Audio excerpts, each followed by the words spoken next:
All right, what's going on, you guys? Another LeetCode video today. This one's called kth largest element in a stream. So they basically set this up so they say we're a part of a university admissions office and we have to keep track of the kth highest test score from applicants in real time.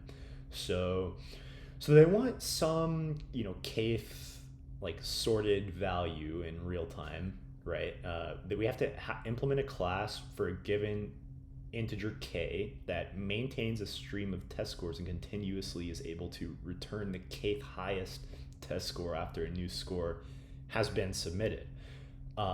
So they're looking for the kth highest score and the sorted list of all the scores.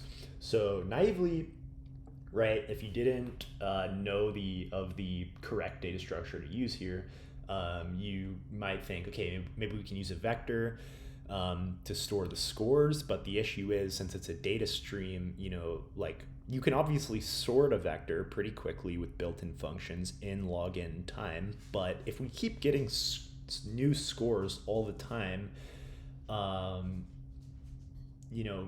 it's gonna sorting the list of scores over and over and over again is pretty expensive, pretty inefficient, right? So there needs to be a better way, and luckily there is a data structure that allows us to insert elements and pop elements with logarithmic time complexity, and it keeps it in a semi-sorted arrangement, right? So it's actually perfect for this.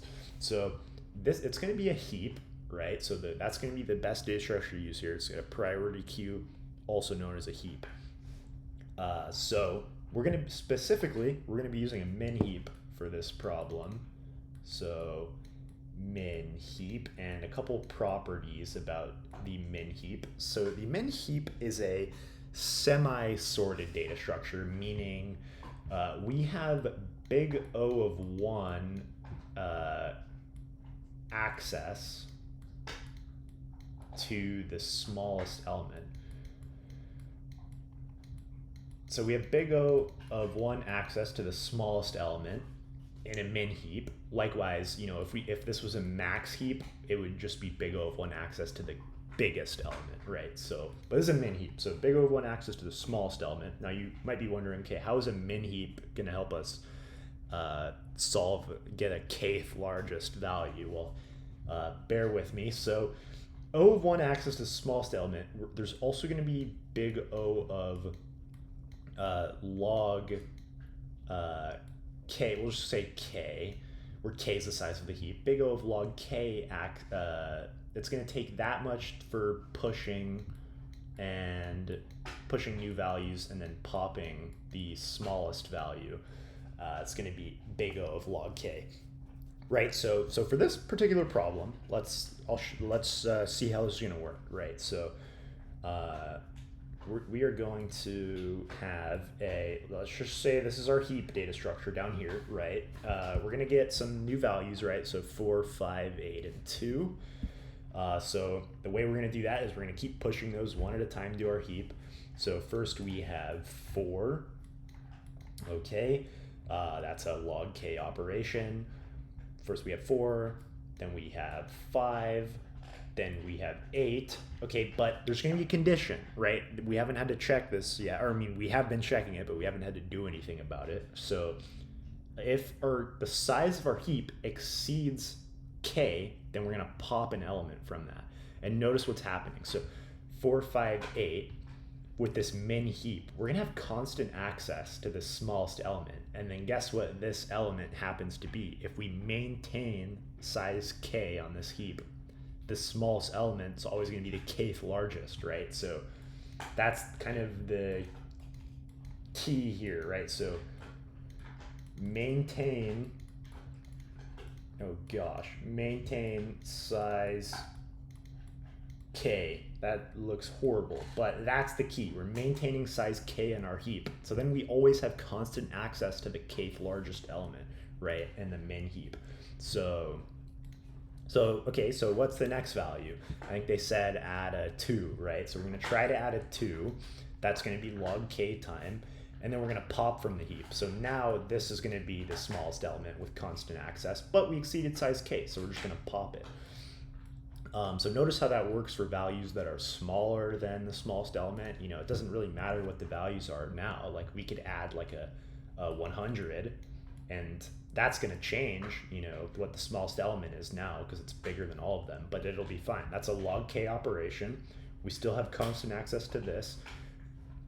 We can pop it in log k time, so to get rid of that, and then now we have constant access to the new kth largest element here. So yeah, that's pretty much it for this problem in a nutshell. You know, we'll get into the coding, but before that, the overall time and space complexity. So it's going to be we're maintaining the size k heap, and it's going to be log k based on that size of the heap for pushing and popping. So that's pretty much the biggest you know, computational expense here for this data structure. So it's going to be big O of, we can just say n, where n is like the total number of elements that we need to push to the heap, log k. So you know, we also, so it's not just the pushing, it's also popping, but we're only going to be popping, the number of elements we pop is going to correspond to the number of elements we push, right? So we can just say n log k for the total overall time complexity. And for the overall space complexity, we can just say big O of k, right? Because we're going to be maintaining a heap of size k. So in terms of space complexity, that's just literally going to be asymptotically bound linearly by k, right? So never going to get, you know, we're not going to have any math that's larger than this for the space. So yeah, let's get into the code now. So the first thing we want is obviously some private data members, right? Because we're implementing this as a class. So the first thing we want is just a way to store, you know, how many elements we actually want from the largest. So we're going to store k. We also want a priority queue, right? AKA a heap. So in C++, it's literally just priority underscore queue. The first type is the actual type of each element in the priority queue. So we just want integers. The second type here is the underlying data structure in which that priority queue will be implemented. So here a vector is probably going to be the fastest. So it's more like it kind of operates in terms of the pushing and popping like a binary tree under the hood, but it's going to be physically implemented as a vector. So yeah, and then the third type here is just the comparator, right? So we, you know, by default, C++ gives you a max heap, but we just want a min heap for this problem. So, you know, alternatively, you could write a custom comparator here to turn this from a max heap into a min heap, but we can also use this built-in one. So that's basically just turning this data structure into a min heap instead of a max heap, because we need a min heap for this problem.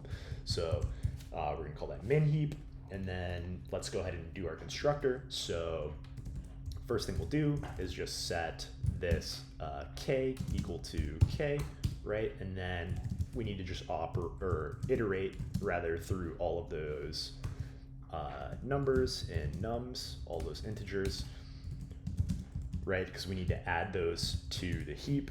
So we're just going to say min heap dot push on num as we encounter each num. And the next thing we'll do, just to make sure to ensure that we're maintaining size k on our heap, we can say if min heap dot size that exceeds k, then we're just going to go ahead and pop that smallest value from the heap. All right, and that's pretty much it for the constructor. So for the not destructor, but you know, my brain is still in list and tree and graph mode. But anyways, yeah, so we're gonna have an add method which adds values to the heap, right? So pretty straightforward. There's two things we need to consider really. First being that we need to, you know, add the value to the heap. That's obvious. And the second is we need to maintain size k in our heap. So the code is literally going to be the same as this, right? So I'm going to copy this code, right?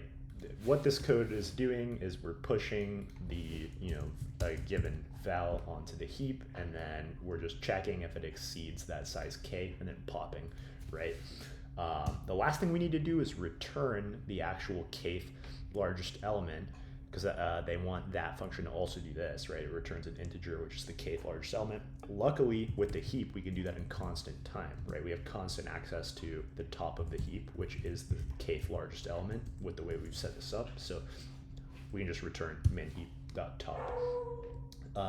Notice this code and this code is identical. So, and the only thing that's, different is that we're returning here, but this is a constant operation. So we can literally just use the same code without any real,